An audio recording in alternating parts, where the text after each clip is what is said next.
Chamarajanagar ಮೇಟುಪಾಳ್ಯ project, ಮೇಟುಪಾಳ್ಯಂಗೆ forest ಅವರು ಅನುಮತಿ ಏನಾಯಿತು, ಹಿಂದೆ ಖರ್ಗೆ ಸಾಹೇಬರಿದ್ದಾಗ, ದಿವಂಗತ ಧ್ರುವನಾರಾಯಣ ಅವರು ಲೋಕಸಭಾ ಸದಸ್ಯರಾಗಿದ್ದಾಗ ಅದು ಬಂತು. ಅದಾದ ಮೇಲೆ ಏನೆಲ್ಲ ಆಗಿ ಅವ್ರ ಕಾಲದಲ್ಲೇ ಫೀಸಿಬಿಲಿಟೀಸ್ ಇಲ್ಲ ಅಂದ್ಬಿಟ್ಟು ಅದನ್ನು ಡಿಲೀಟ್ ಮಾಡಿರ್ತಕ್ಕಂಥದ್ದು ನನಗೂ ಗೊತ್ತಿರಲಿಲ್ಲ. ನಾನು ತುಂಬ ಜನ ಬಂದರು, ಅದಾದಮೇಲೆ ಫೈಲೆಲ್ಲ ಕರೆಸಿ ನೋಡಿದೆ, ಅದು ಮಾಡೋಕ್ಕಾಗೋದಿಲ್ಲ ಅನ್ನೋದು ಬಂದ ಮೇಲೆ ನಾನೇನು ಮಾಡಿದೆ, ಈ ಸರ್ಕಾರಕ್ಕೆ ಸನ್ಮಾನ್ಯ ಮಾದೇವಪ್ಪನವ್ರು ಸಿಕ್ಕಿದಾಗ ನೀವು ಕೇಳಬೇಕು, 10 ಬಾರಿ ಹೇಳಿದೆ, ನಿಮ್ಮಿಂದ ಒಂದು ರಿಕ್ವಿಸೇಷನ್ ಕಳಿಸಿ, ಅಟ್ಲೀಸ್ಟು ಹೆಜ್ಜಾಲ, ಆರುವಳ್ಳಿ, ಕನಕಪುರ, ಸಾತ್ನೂರು, ಹಲಗೂರು, ಮಳವಳ್ಳಿ, ಕೊಳ್ಳೇಗಾಲ, ಯಳಂದೂರು ಮತ್ತು ಸಂತೆಮಾರಹಳ್ಳಿ, ಚಾಮರಾಜನಗರ 142 ಕಿಲೋಮೀಟ್ರು ಅದನ್ನು ಕಳಿಸ್ರಪ್ಪ, ನಾವು ಮಾಡೋಕ್ಕೆ ತಯಾರಾಗಿದ್ದೀವಿ ಅಂತ ಹೇಳಿದ್ದೀವಿ. ಅದಲ್ದಿನ ಪ್ರತಾಪ್ ಸಿಂಹ ಅವರು ಇದ್ದಾಗ ಮೈಸೂರು, ಯಾವುದದು ಕುಶಾಲನಗರ ಆಗಿದ್ದನ್ನು ಕೂಡ ಹಂಗೆ ಸ್ಥಗಿತ ಮಾಡಿದ್ದಾರೆ. ಇವೆರಡನ್ನೂ ಕೂಡ ನಾನು ಆಗ್ರಹ ಮಾಡ್ತೀನಿ. ರಾಜ್ಯ ಸರ್ಕಾರ ನಮಗೆ ಜಾಗ ಕೊಡಬೇಕು. ಆ ಜಾಗದಲ್ಲೂ ಕೂಡ ನಾನು ಹೇಳಿದೆ, ಸ್ಪೆಷಲ್ ಕೇಸ್ 50% ನಾವು ಅದಕ್ಕೂ ಕೊಡ್ತೀವಪ್ಪ ದುಡ್ಡು, ನಮಗೊಂದು ಯಾರೇ ಅದು ರಿಕ್ವಿಸೇಷನ್ ಕಳಿಸಿ ಅಂತ ಕೇಳಿದ್ದೀನಿ. ಯಾರ್ಯಾರು ಹೇಳಬೇಕೋ ಹೇಳಿದ್ದೀನಿ, ಮುಖ್ಯ ಕಾರ್ಯದರ್ಶಿಗಳಿದ್ದೀನಿ, ಮುಖ್ಯಮಂತ್ರಿಗಳಿಗೆ ಹೇಳಿದ್ದೀನಿ, ಸನ್ಮಾನ್ಯ ಮಾದೇವಪ್ಪನವ್ರಿಗೆ ಹೇಳಿದ್ದೀನಿ, ಮತ್ತು DK ಶಿವಕುಮಾರ್ ಅವ್ರಿಗೆ ಹೇಳಿದ್ದೀನಿ, ಹಿಂದೆ ಇದ್ದಂಥ ಮಾಜಿ ಲೋಕಸಭಾ ಸದಸ್ಯರಾದ DK ಸುರೇಶ್ ಅವ್ರಿಗೆ ಹೇಳಿದ್ದೀನಿ. ಕಳಿಸ್ಕೊಡ್ರ, ಈ ಕಾಲದಲ್ಲಿ ಮಾಡೋಣ. ಇವತ್ತು ನಮಗೆ ಭಾರತ ಸರ್ಕಾರ ಸನ್ಮಾನ್ಯ ಪ್ರಧಾನಮಂತ್ರಿ ನರೇಂದ್ರ ಮೋದಿಯವರು ಇಲ್ಲಿವರೆಗೂ 35-36 ವರ್ಷದಿಂದ ನೆನೆಗುದಿಗೆ ಬಿದ್ದಂಥ ಸುಮಾರು 49,000 ಕೋಟಿ ರೂಪಾಯಿಗಳ ಹಳೆಯ ಯೋಜನೆಗಳನ್ನು ನಾವು ಕೈಗೆತ್ಕೊಂಡು ಒಂದೊಂದೊಂದೇ ಕಾರ್ಯರೂಪಕ್ಕೆ ತಂದು ಈಗಾಗಲೇ ತಾವು ನೋಡಿದ್ದೀರಿ, ಬಿಡುಗಡೆ ಮಾಡ್ತಾಯಿದ್ದೀವಿ. ನಮ್ಮ ಉದ್ದೇಶ ಇಷ್ಟೇ, ಭಾರತ ಸರ್ಕಾರ ರಾಜ್ಯಗಳು ಅಭಿವೃದ್ಧಿ ಆಗಬೇಕು, ಜಿಲ್ಲಾ ಕೇಂದ್ರಗಳ ಅಭಿವೃದ್ಧಿ ಆಗಬೇಕು, ತಾಲೂಕಾ ಕೇಂದ್ರಗಳ ಅಭಿವೃದ್ಧಿ ಆಗಬೇಕು, ಹೋಬಳಿ ಕೇಂದ್ರಗಳ ಅಭಿವೃದ್ಧಿ ಆಗಬೇಕು ಅನ್ನೋ ದೃಷ್ಟಿಯಿಂದ ಇವೆಲ್ಲವನ್ನು ಕೂಡ ಮಾಡ್ತಾಯಿದ್ದೀವಿ. ಮೊನ್ನೆ 3 ದಿನಗಳ ಹಿಂದೆ 1ನೇ ತಾರೀಕು ಈ ತಿಂಗಳು ನಾವು ರಾಜ್ಯದ ಇಡೀ ದೇಶದ ಎಲ್ಲ ಏನು ಪಂಚಾಯತ್ ಗ್ರಾಮೀಣಾಭಿವೃದ್ಧಿ ಪಂಚಾಯತ್ ರಾಜ್ ಮಂತ್ರಿಗಳನ್ನು, ಕಾರ್ಯದರ್ಶಿಗಳನ್ನು ಕರೆದು ಸ್ವಚ್ಛ ಭಾರತ ವಿಷನ್ 3 ಅಂತ ಮಾಡ್ತಾಯಿದ್ದೀವಿ. ಏನು 1-2 ಆಗಿದೆ, ಸ್ವಚ್ಛ ಭಾರತ ಅಭಿಯಾನದ 3ನೇದನ್ನು ತಗೊಳ್ಳೋದಕ್ಕೆ ಯೋಚನೆ ಮಾಡಿದ್ದೀವಿ. ಅದರೊಳಗೆ ಕರ್ನಾಟಕ ಪಾಲು ತುಂಬ ವ್ಯವಸ್ಥಿತವಾಗಿ ಆಗಬೇಕು ಅನ್ನೋ ದೃಷ್ಟಿಯಿಂದ ಸುಮಾರು ಬೆಳಗ್ಗೆ 10 ಗಂಟೆಯಿಂದ ಭಾರತ್ ಮಂಟಪನಲ್ಲಿ ಸುಮಾರು ರಾತ್ರಿ 8 ಗಂಟೆವರೆಗೂ 12 ಗಂಟೆಗಳ ಕಾಲ ಚರ್ಚೆ ಆಗಿದೆ. ಎಲ್ಲ ಇಡೀ ದೇಶದ ಅಧಿಕಾರಿಗಳ ಜೊತೆಯಲ್ಲಿ ದೇಶಕ್ಕೆ ಬೇಕಾಗಿರ್ತಕ್ಕಂಥದ್ದು, ಹಳ್ಳಿಗಾಡಿನ ಜನರಿಗೆ ಬೇಕಾಗಿರ್ತಕ್ಕಂಥ ನೈರ್ಮಲ್ಯ, ಶುದ್ಧ ಕುಡಿಯೋ ನೀರು, ರಸ್ತೆ ಎಲ್ಲಕ್ಕೂ ಕೂಡ ಆದ್ಯತೆ ಕೊಡ್ತಕ್ಕಂಥದ್ರಲ್ಲಿ ರೈಲ್ವೆ ಇಲಾಖೆ ಇರಬೇಕು, ಬೇರೆ ಬೇರೆ ಇಲಾಖೆ ಇರಬೇಕು. ಭಾರತ ಸರ್ಕಾರದ ಯಾವುದೇ ಯೋಜನೆಗಳು ಕೂಡ ರಾಜ್ಯ ಸರ್ಕಾರ ಎಷ್ಟು ಮಟ್ಟಿಗೆ ನಮಗೆ ಸ್ಪಂದಿಸ್ತದೋ ಅಷ್ಟು ಕೆಲಸ ನಾವು ಮಾಡೋಕ್ಕೆ ತಯಾರಾಗಿದ್ದೀವಿ.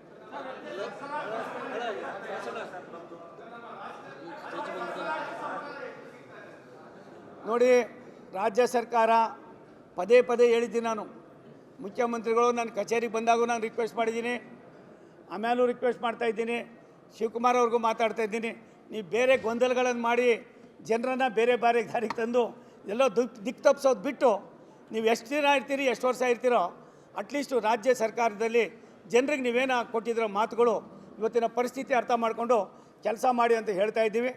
ಅದನ್ನು ಅವ್ರು ನಡೆಸ್ಕೊಡೋದು ಎಷ್ಟು ಮಟ್ಟಿಗೆ ಏನು ಅನ್ನೋದನ್ನು ಒಂದು ಸಾರಿ ಅವ್ರನ್ನೇ ಬೇಕಾದ್ರೆ ಕರೀರಿ, ನಾನು ಅವ್ರ ಜೊತೆ ಚರ್ಚೆ ಮಾಡೋಕ್ಕೆ ತಯಾರಾಗಿದ್ದೀನಿ. ಭಾರತ ಸರ್ಕಾರ ಸನ್ಮಾನ್ಯ ನರೇಂದ್ರ ಮೋದಿಯವರು ದೇಶದ ಸರ್ವಾಂಗೀಣ ಅಭಿವೃದ್ಧಿಯಲ್ಲಿ ಕರ್ನಾಟಕವು ಕೂಡ ಮೊದಲನೇದಾಗಬೇಕು ಅನ್ನೋದು ನಮ್ಮ ಬಯಕೆ ಇದೆ. ಆ ಬಯಕೆಯನ್ನು ಈಡೇರಿಸಬೇಕಾದ್ರೆ ರಾಜ್ಯ ಸರ್ಕಾರ, ಕೇಂದ್ರ ಸರ್ಕಾರ ಒಂದು ನಾಣ್ಯದ 2 ಮುಖಗಳ ಕೆಲಸ ಮಾಡಬೇಕಾಗಿದೆ. ಆ ಇಚ್ಛಾಶಕ್ತಿ ಕೊರತೆ ನಮ್ಮ ರಾಜ್ಯದಲ್ಲಿ ಕಾಡ್ತಾ ಇದೆ. Thank you sir. ಧರ್ಮಸ್ಥಳ ವಿಚಾರದಲ್ಲಿ ನಿಮ್ಮ ನಿಲುವೇನು ಸರ್?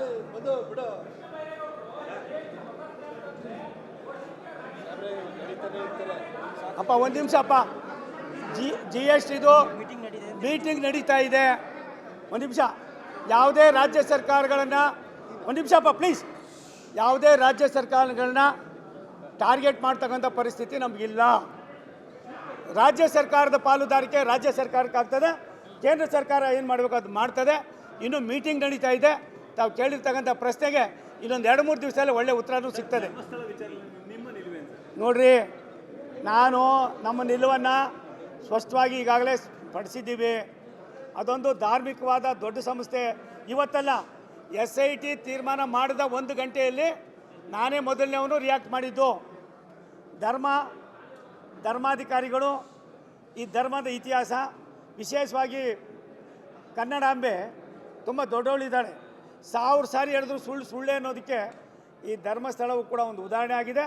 ಆದ್ದರಿಂದ ಧಾರ್ಮಿಕವಾದ ಇಂಥ ಸ್ಥಳಗಳನ್ನು ಇನ್ನು ಮುಂದೆ ಯಾವುದೇ ವ್ಯಕ್ತಿಗಳು, ಯಾರೋ ಬಾಲಂಗೌಚಿಗಳು ಮತ್ತೊಬ್ಬರು ಮಗದೊಬ್ಬರು ಮಾಡ್ತಕ್ಕಂಥ ಕೆಲವು ದೂಷಣೆಗಳಿಗೆ, ಎಡಪಂಥೀಯರ ಕೆಲವು ಕುತಂತ್ರಕ್ಕೆ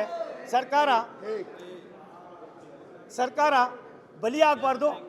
ಯಾವುದೇ ಸರ್ಕಾರ ಇದ್ದರೂ ಕೂಡ ಸರ್ಕಾರನೇ. ಆದರೆ ಏನು ಧರ್ಮಸ್ಥಳದಲ್ಲಿ ನೀವು ನಡ್ಕೊಂಡಿರೋದು ಇದೆಯಲ್ಲ, ಇದನ್ನು ಮುಂದುವರ್ಸೋದಕ್ಕಿಂತ ಹೆಚ್ಚಾಗಿ ಆಗಿರ್ತಕ್ಕಂಥ ಪಾಪಕ್ಕೆ ನೀವು ಪ್ರಜ್ಞೆ ಬಂದಿದೆ. ಇನ್ಮೇಲಾದರೂ ಅಲ್ಲಿ ಭಕ್ತರು ಹೋಗಿ ಪೂಜೆ ಗೀಜೆ ಮಾಡಿಕೊಂಡು ನೆಮ್ಮದಿಯಿಂದ ಬದುಕೋದಕ್ಕೆ ಒಂದು ದೊಡ್ಡ ಇತಿಹಾಸ ಇದೆ. ಇದನ್ನು ಮುಂದುವರ್ಸ್ಕೊಂಡು ಹೋಗೋದು ಒಳ್ಳೆಯದು. ಇದು ನನ್ನ ಫರ್ಮ್ ಸ್ಟೆಪ್ಪು. ಒಂದು ಸತ್ಯ, 1000 ಸಾರಿ ಸುಳ್ಳು ಹೇಳಿದ್ರು ಸುಳ್ಳೆ ಅನ್ನೋದಕ್ಕೆ ಧರ್ಮಸ್ಥಳವು ಕೂಡ ಒಂದು ದೊಡ್ಡ ಉದಾಹರಣೆ. ಆ ಪರಮಾತ್ಮ ಮಂಜುನಾಥ ಅಣ್ಣಪ್ಪನಿಗೆ ನಾವೆಲ್ಲ ದೀರ್ಘದಂಡ ನಮಸ್ಕಾರಗಳು ಮಾಡೋಣ. ಚಾಮರಾಜನಗರ ಮೇಟುಪಾಳ್ಯ ಪ್ರಾಜೆಕ್ಟು, ಮೇಟುಪಾಳ್ಯಂಗೆ ಫಾರೆಸ್ಟವರು ಅನುಮತಿ ಏನಾಯಿತು, ಹಿಂದೆ ಖರ್ಗೆ ಸಾಹೇಬರಿದ್ದಾಗ, ದಿವಂಗತ ಧ್ರುವನಾರಾಯಣವರು ಲೋಕಸಭಾ ಸದಸ್ಯರಾಗಿದ್ದಾಗ ಅದು ಬಂತು. ಅದಾದ ಮೇಲೆ ಏನೆಲ್ಲ ಆಗಿ ಅವ್ರ ಕಾಲದಲ್ಲೇ ಫೀಸಿಬಿಲಿಟೀಸ್ ಇಲ್ಲ ಅಂದ್ಬಿಟ್ಟು ಅದನ್ನು ಡಿಲೀಟ್ ಮಾಡಿರ್ತಕ್ಕಂಥದ್ದು ನನಗೂ ಗೊತ್ತಿರಲಿಲ್ಲ. ನಾನು ತುಂಬ ಜನ ಬಂದರು, ಅದಾದಮೇಲೆ ಫೈಲೆಲ್ಲ ಕರೆಸಿ ನೋಡಿದೆ. ಅದು ಮಾಡೋಕ್ಕಾಗೋದಿಲ್ಲ ಅನ್ನೋದು ಬಂದ ಮೇಲೆ ನಾನೇನು ಮಾಡಿದೆ, ಈ ಸರ್ಕಾರಕ್ಕೆ ಸನ್ಮಾನ್ಯ ಮಾದೇವಪ್ಪನವ್ರು ಸಿಕ್ಕಿದಾಗ ನೀವು ಕೇಳಬೇಕು, 10 ಬಾರಿ ಹೇಳಿದೆ, ನಿಮ್ಮಿಂದ ಒಂದು ರಿಕ್ವಿಸೇಷನ್ ಕಳಿಸಿ, ಅಟ್ಲೀಸ್ಟು ಹೆಜ್ಜಾಲ, ಹಾರೋಹಳ್ಳಿ, ಕನಕಪುರ, ಸಾತ್ನೂರು, ಹಲಗೂರು, ಮಳವಳ್ಳಿ, ಕೊಳ್ಳೇಗಾಲ, ಯಳಂದೂರು ಮತ್ತು ಸಂತೆಮಾರಹಳ್ಳಿ, ಚಾಮರಾಜನಗರ 142 ಕಿಲೋಮೀಟ್ರು ಅದನ್ನು ಕಳಿಸ್ರಪ್ಪ, ನಾವು ಮಾಡೋಕ್ಕೆ ತಯಾರಾಗಿದ್ದೀವಿ ಅಂತ ಹೇಳಿದ್ದೀವಿ. ಅದಲ್ದಿನ ಪ್ರತಾಪ್ ಸಿಂಹ ಅವರು ಇದ್ದಾಗ ಮೈಸೂರು, ಯಾವುದದು ಕುಶಾಲನಗರ ಆಗಿದ್ದನ್ನು ಕೂಡ ಹಂಗೆ ಸ್ಥಗಿತ ಮಾಡಿದ್ದಾರೆ. ಇವೆರಡನ್ನೂ ಕೂಡ ನಾನು ಆಗ್ರಹ ಮಾಡ್ತೀನಿ. ರಾಜ್ಯ ಸರ್ಕಾರ ನಮಗೆ ಜಾಗ ಕೊಡಬೇಕು. ಆ ಜಾಗದಲ್ಲೂ ಕೂಡ ನಾನು ಹೇಳಿದೆ, ಸ್ಪೆಷಲ್ ಕೇಸ್ 50% ನಾವು ಅದಕ್ಕೂ ಕೊಡ್ತೀವಪ್ಪ ದುಡ್ಡು. ನಮಗೊಂದು ಯಾರೇ ಅದು ರಿಕ್ವಿಸೇಷನ್ ಕಳಿಸಿ ಅಂತ ಕೇಳಿದ್ದೀನಿ. ಯಾರ್ಯಾರು ಹೇಳಬೇಕು ಹೇಳಿದ್ದೀನಿ. ಮುಖ್ಯ ಕಾರ್ಯದರ್ಶಿಗಳಿದ್ದೀನಿ, ಮುಖ್ಯಮಂತ್ರಿಗಳಿಗೆ ಹೇಳಿದ್ದೀನಿ, ಸನ್ಮಾನ್ಯ ಮಾದೇವಪ್ಪನವ್ರಿಗೆ ಹೇಳಿದ್ದೀನಿ, ಮತ್ತು DK ಶಿವಕುಮಾರ್ ಅವ್ರಿಗೆ ಹೇಳಿದ್ದೀನಿ, ಹಿಂದೆ ಇದ್ದಂಥ ಮಾಜಿ ಲೋಕಸಭಾ ಸದಸ್ಯರಾದ DK ಸುರೇಶ್ ಅವ್ರಿಗೆ ಹೇಳಿದ್ದೀನಿ. ಕಳಿಸ್ಕೊಡ್ರ, ಈ ಕಾಲದಲ್ಲಿ ಮಾಡೋಣ.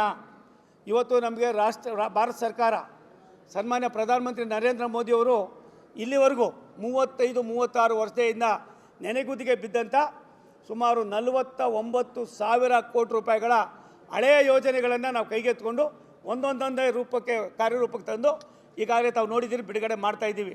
ನಮ್ಮ ಉದ್ದೇಶ ಇಷ್ಟೇ, ಭಾರತ ಸರ್ಕಾರ ರಾಜ್ಯಗಳು ಅಭಿವೃದ್ಧಿ ಆಗಬೇಕು, ಜಿಲ್ಲಾ ಕೇಂದ್ರಗಳ ಅಭಿವೃದ್ಧಿ ಆಗಬೇಕು, ತಾಲೂಕಾ ಕೇಂದ್ರಗಳ ಅಭಿವೃದ್ಧಿ ಆಗಬೇಕು, ಹೋಬಳಿ ಕೇಂದ್ರಗಳ ಅಭಿವೃದ್ಧಿ ಆಗಬೇಕು ಅನ್ನೋ ದೃಷ್ಟಿಯಿಂದ ಇವೆಲ್ಲವನ್ನು ಕೂಡ ಮಾಡ್ತಾಯಿದ್ದೀವಿ. ಮೊನ್ನೆ 3 ದಿನಗಳ ಹಿಂದೆ 1ನೇ ತಾರೀಕು ಈ ತಿಂಗಳು ನಾವು ರಾಜ್ಯದ, ಇಡೀ ದೇಶದ ಎಲ್ಲ ಏನು ಪಂಚಾಯತ್ ಗ್ರಾಮೀಣಾಭಿವೃದ್ಧಿ ಪಂಚಾಯತ್ ರಾಜ್ ಮಂತ್ರಿಗಳನ್ನು, ಕಾರ್ಯದರ್ಶಿಗಳನ್ನು ಕರೆದು ಸ್ವಚ್ಛ ಭಾರತ ವಿಷನ್ 3 ಅಂತ ಮಾಡ್ತಾಯಿದ್ದೀವಿ. ಏನು 1-2 ಆಗಿದೆ. ಸ್ವಚ್ಛ ಭಾರತ ಅಭಿಯಾನದ 3ನೇದನ್ನು ತಗೊಳ್ಳೋದಕ್ಕೆ ಯೋಚನೆ ಮಾಡಿದ್ದೀವಿ.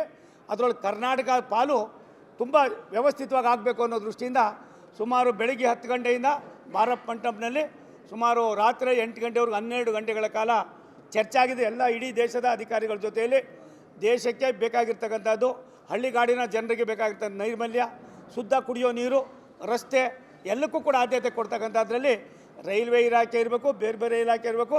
ಭಾರತ ಸರ್ಕಾರದ ಯಾವುದೇ ಯೋಜನೆಗಳು ಕೂಡ ರಾಜ್ಯ ಸರ್ಕಾರ ಎಷ್ಟು ಮಟ್ಟಿಗೆ ನಮಗೆ ಸ್ಪಂದಿಸ್ತದೋ ಅಷ್ಟು ಕೆಲಸ ನಾವು ಮಾಡೋಕ್ಕೆ ತಯಾರಾಗಿದ್ದೀವಿ.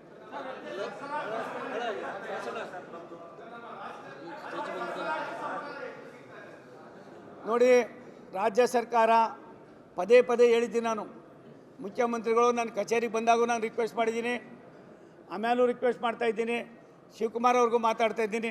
ನೀವು ಬೇರೆ ಗೊಂದಲಗಳನ್ನು ಮಾಡಿ ಜನರನ್ನು ಬೇರೆ ದಾರಿಗೆ ತಂದು ಎಲ್ಲೋ ದಿಕ್ಕು ತಪ್ಪಿಸೋದು ಬಿಟ್ಟು, ನೀವು ಎಷ್ಟು ದಿನ ಇರ್ತೀರಿ, ಎಷ್ಟು ವರ್ಷ ಇರ್ತೀರೋ, ಅಟ್ಲೀಸ್ಟು ರಾಜ್ಯ ಸರ್ಕಾರದಲ್ಲಿ ಜನರಿಗೆ ನೀವೇನು ಕೊಟ್ಟಿರೋ ಮಾತುಗಳು ಇವತ್ತಿನ ಪರಿಸ್ಥಿತಿ ಅರ್ಥ ಮಾಡಿಕೊಂಡು ಕೆಲಸ ಮಾಡಿ ಅಂತ ಹೇಳ್ತಾ ಇದ್ದೀವಿ. ಅದನ್ನು ಅವ್ರು ನಡೆಸ್ಕೊಡೋದು ಎಷ್ಟು ಮಟ್ಟಿಗೆ ಏನು ಅನ್ನೋದನ್ನು ಒಂದು ಸಾರಿ ಅವ್ರನ್ನೇ ಬೇಕಾದ್ರೆ ಕರೀರಿ, ನಾನು ಅವ್ರ ಜೊತೆ ಚರ್ಚೆ ಮಾಡೋಕ್ಕೆ ತಯಾರಾಗಿದ್ದೀನಿ. ಭಾರತ ಸರ್ಕಾರ, ಸನ್ಮಾನ್ಯ ನರೇಂದ್ರ ಮೋದಿಯವರು ದೇಶದ ಸರ್ವಾಂಗೀಣ ಅಭಿವೃದ್ಧಿಯಲ್ಲಿ ಕರ್ನಾಟಕವು ಕೂಡ ಮೊದಲನೇದಾಗಬೇಕು ಅನ್ನೋದು ನಮ್ಮ ಬಯಕೆ ಇದೆ. ಆ ಬಯಕೆಯನ್ನು ಈಡೇರಿಸಬೇಕಾದ್ರೆ ರಾಜ್ಯ ಸರ್ಕಾರ, ಕೇಂದ್ರ ಸರ್ಕಾರ ಒಂದು ನಾಣ್ಯದ ಎರಡು ಮುಖಗಳ ಕೆಲಸ ಮಾಡಬೇಕಾಗಿದೆ. ಆ ಇಚ್ಛಾಶಕ್ತಿ ಕೊರತೆ ನಮ್ಮ ರಾಜ್ಯದಲ್ಲಿ ಕಾಡ್ತಾ ಇದೆ. Thank you sir. ಧರ್ಮಸ್ಥಳ ವಿಚಾರದಲ್ಲಿ ನಿಮ್ಮ ನಿಲುವೇನು ಸರ್?